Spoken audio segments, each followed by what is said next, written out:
Bonjour Maïlena. Bonjour Paul. Je te ramène le devis demandé. Comment vas-tu? Je vais bien merci et toi? Je vais bien par la grâce du Seigneur Jésus-Christ. Ok. Tu peux te retirer, j'ai du travail. D'accord, je ne suis pas loin si tu as besoin de moi. Ok, je déteste quand il prononce ce nom. Si Milena pouvait savoir que j'ai reçu du Seigneur Jésus-Christ qu'elle est mon épouse. Seigneur, j'ai foi en toi et je sais qu'au moment favorable tu la délivreras et tu te révéleras à elle. Bonjour Milena, vous allez bien? Bonjour docteur, je ne vais pas très bien. Je vous écoute, vous m'avez l'air stressé.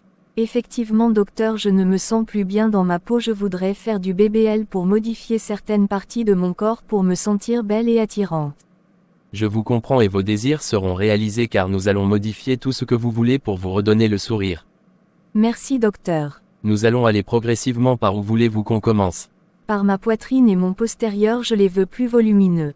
D'accord, c'est noté. Je programme votre opération dans 3 mois. Cela vous convient-il? Oui docteur. De ce fait nous nous reverrons dans 2 semaines. Au revoir Milena. Au revoir docteur. Merci Seigneur, tu dis dans la Bible, aide-toi et le ciel t'aidera. Je suis dans la joie car après mon BBL je serai la plus belle, je pourrai me trouver un mari. Je ne comprends pas pourquoi jusqu'à présent je ne suis pas encore mariée. J'ai de l'argent, j'ai fait de grandes études, j'ai des voitures, une belle maison, des entreprises mais pas de mari. Et ça me rend très malheureuse au fond, mais je crois qu'avec mon BBL je rencontrerai mon prince charmant. Tiens, qui vois-je? Sainte Dorcas, que va-t-elle encore me raconter? Shalom ma sœur, comment vas-tu? Je vais très bien et toi? Je vais bien par la grâce du Seigneur Jésus-Christ. Ok. Je voudrais que l'on parle, peux-tu m'accorder un peu de temps? D'accord, cheminons jusqu'à la maison. D'accord ma sœur. Veux-tu que je te serve un café? Non merci ma sœur. Je t'écoute Dorcas, tu voulais me parler. Milena, vous êtes comme une famille pour moi, Paul et toi. On se connaît depuis la maternelle. Oui Dorcas, ça je sais et ce que tu voulais me dire. Et je prie beaucoup pour toi afin que tu rencontres le Seigneur Jésus-Christ. Change de disque, celui-là est rayé. Ma sœur, prends très au sérieux ce que je m'apprête à te dire. Ok Sainte Dorcas. Le Seigneur m'a révélé que ton mari est près de toi, mais tu es voilé et possédé par un esprit mari spirituel. Et c'est cet esprit qui est responsable de tous ces échecs, mais la Bible dit dans Romains 8 verset 28. Tout concourt au bien de ceux qui aiment Dieu. Et pour terminer, il m'a également parlé d'une opération, si tu le fais elle entraînera des maladies qui t'ôtera la vie. Je te l'ai toujours dit, je y crois pas à ces choses-là. Je continuerai de prier pour toi et le Seigneur Jésus-Christ te fera grâce. Ok. Ma sœur, il est temps pour moi de partir, pense à tout ce dont nous venons de parler s'il te plaît, et prie toujours avant de dormir et ou lever. Ok, au revoir Dorcas. Depuis des années Dorcas me parle de ce Dieu dont je n'aime pas entendre son nom. Mais pourquoi quand j'entends son nom je suis si mal et ce normal? Chaque fois qu'un homme veut m'épouser ça ne marche pas, peut-être elle a raison. Peut-être son Dieu là existe vraiment et est puissant. Qui lui a parlé de mon opération BBL. Je m'interroge sérieusement concernant notre conversation. Ma journée a été longue, il est l'heure de me reposer. Je viens de me rappeler de ce que Dorcas m'a dit. Elle m'a dit de prier avant de dormir. Seigneur Jésus Christ, si tu existes vraiment, fais-le-moi savoir. Amen. Où suis-je? Tu es où tu as toujours été depuis ta naissance. Tu m'as été consacré à ta naissance. Comment ça, je ne vous connais pas? Je suis ton seul et unique mari, et tu fais ma volonté et mes désirs. Non, je ne suis pas votre femme et je ne le serai jamais. Tu cours sur place, je tiens à t'avertir de ne plus parler avec Dorca.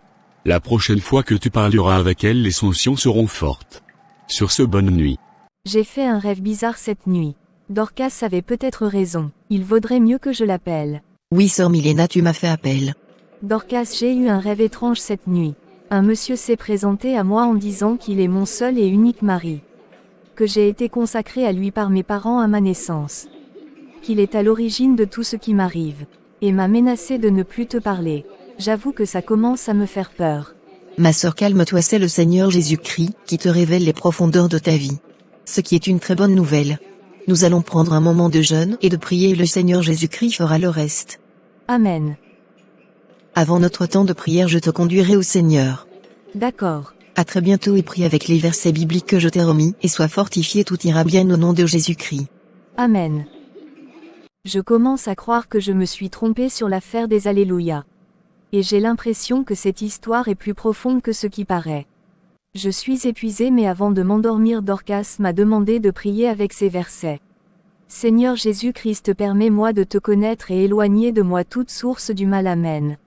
Je lis le psaume 91. Celui qui demeure sous l'abri du Très-Haut repose à l'ombre du Puissant.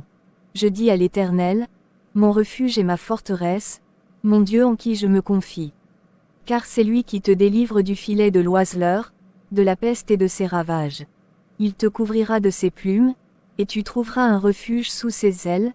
Sa fidélité est un bouclier et une cuirasse. Tu ne craindras ni les terreurs de la nuit, ni la flèche qui vole de jour, ni la peste qui marche dans les ténèbres, ni la contagion qui frappe en plein midi. Que 1000 tombent à ton côté, et 10 000 à ta droite, tu ne seras pas atteint, de tes yeux seulement tu regarderas, et tu verras ce que produit la méchanceté. Car tu es mon refuge, ô Éternel. Tu fais du Très-Haut ta retraite, aucun malheur ne t'arrivera, aucun fléau n'approchera de ta tente, car il ordonnera à ses anges de te garder dans toutes tes voies, ils te porteront sur les mains, de peur que ton pied ne heurte contre une pierre. Tu marcheras sur le lion et sur l'aspic, tu fouleras le lionceau et le dragon, puisqu'il m'aime, je le délivrerai, je le protégerai, puisqu'il connaît mon nom. Il m'invoquera, et je lui répondrai, je serai avec lui dans la détresse, je le délivrerai et je le glorifierai. Je le rassasierai de longs jours, et je lui ferai voir mon salut. Amen. Où suis-je et pourquoi suis-je là? Tu es ici pour une bonne correction. Je t'ai demandé de ne plus voir Dorcas, tu l'as fait, maintenant tu vas mourir. Je vois qui je veux et comme je veux. À présent tu ne sortiras plus de ton lit. Arrière de moi Satan, tu es vaincu au nom puissant de Jésus-Christ. À présent je brise toute alliance qui m'unissait à toi. J'annule ce mariage et déclare le divorce total au nom puissant de Jésus-Christ. Non, n'appelle pas ce nom ici. Pas ce nom. J'ai eu une nuit vraiment agitée, cet esprit n'arrête pas de me tourmenter. Mais au nom de Jésus-Christ il me libérera. Amen. Shalom Milena, comment vas-tu? Bonjour Paul, je ne vais pas très bien dernièrement et toi? Je vais très bien par la grâce du Seigneur Jésus-Christ. Amen. Tu as dit Amen. Oui, je l'ai dit. Amen, ainsi soit-il. Je serai à mon bureau, j'attends le dernier rapport.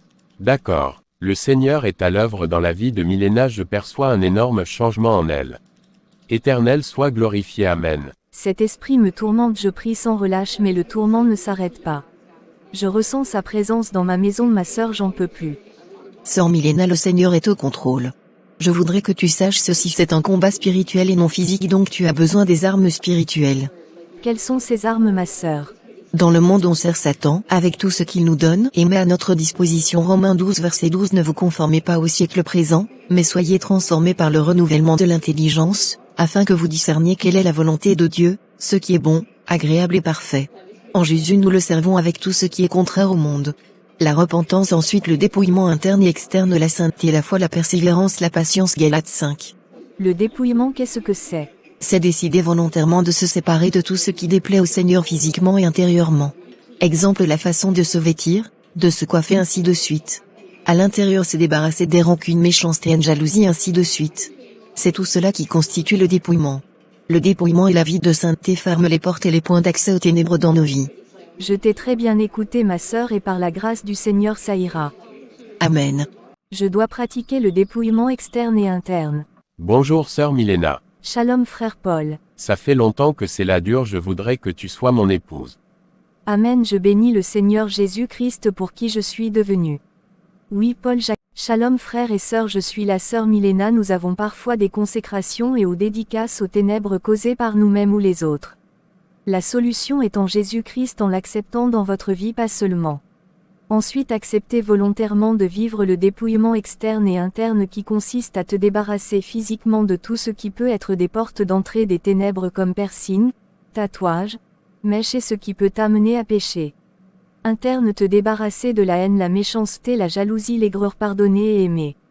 2 Corinthiens 5 verset 17. Si quelqu'un est en Christ, il est une nouvelle créature. Les choses anciennes sont passées, voici, toutes choses sont devenues nouvelles. Et tout cela vient de Dieu qui nous a réconciliés avec lui par Jésus-Christ et qui nous a donné le ministère de la réconciliation. Aujourd'hui je suis une nouvelle créature née d'eau et d'esprit et épouse de Paul. Je t'encourage à la repentance, au dépouillement, à la persévérance et n'abandonne jamais car le Seigneur Jésus-Christ te donne la victoire. Amen. Shalom.